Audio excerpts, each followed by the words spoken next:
जानकी माता को सुरक्षित स्थान में पहुंचाकर धनुष बाण उठाइए। मालूम पड़ता है भरत हमको वन में भी नहीं रहने देगा।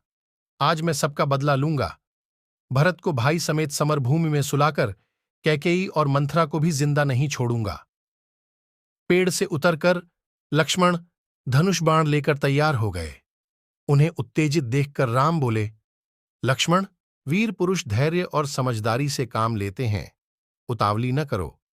भरत साधु स्वभाव के हैं। मेरा मन कह रहा है कि वे मुझसे मिलने ही आ रहे हैं, लड़ने नहीं।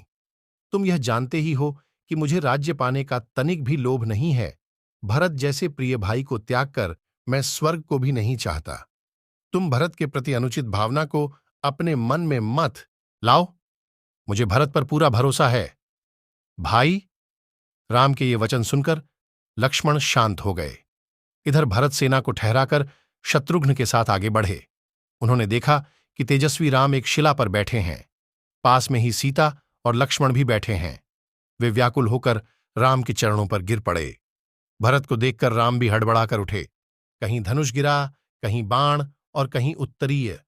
उन्होंने भरत को उठाकर छाती से लगा लिया। दोनों की आंखों में प्रेम की धाराएं बहने लगीं। भाई से मिलकर भरत ने सीता जी के चरणों में प्रणाम किया। सीता जी का आशीर्वाद पाकर भरत को बड़ा संतोष हुआ। फिर वे लक्ष्मण से गले मिले।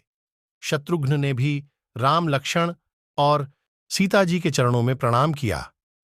गुरु और माताओं के आने का समाचार पाकर राम लक्ष्मण उनसे मिलने गए। शत्रुघ्न को सीता जी के पास छोड़ गए। गुरु के चरणों में प्रणाम कर वे माताओं से मिले। अपने कुटुंबियों और नगरवासियों से भी बड़े स्नेह के साथ मिले। सबको ठहरने का यथावसर प्रबंध करके श्री राम अपनी कुटी पर लौट आए। सीता जी को मुनिवेश में देखकर माताएं बड़ी दुखी हुईं।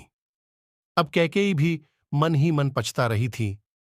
जब पिता की मृत्यु का समाचार राम को मिला तो वे सन्न रह गए और अपने ही को उनकी मृत्यु का कारण जानकर बड़ी देर तक रोते रहे। फिर वे मंदाकिनी पर गए।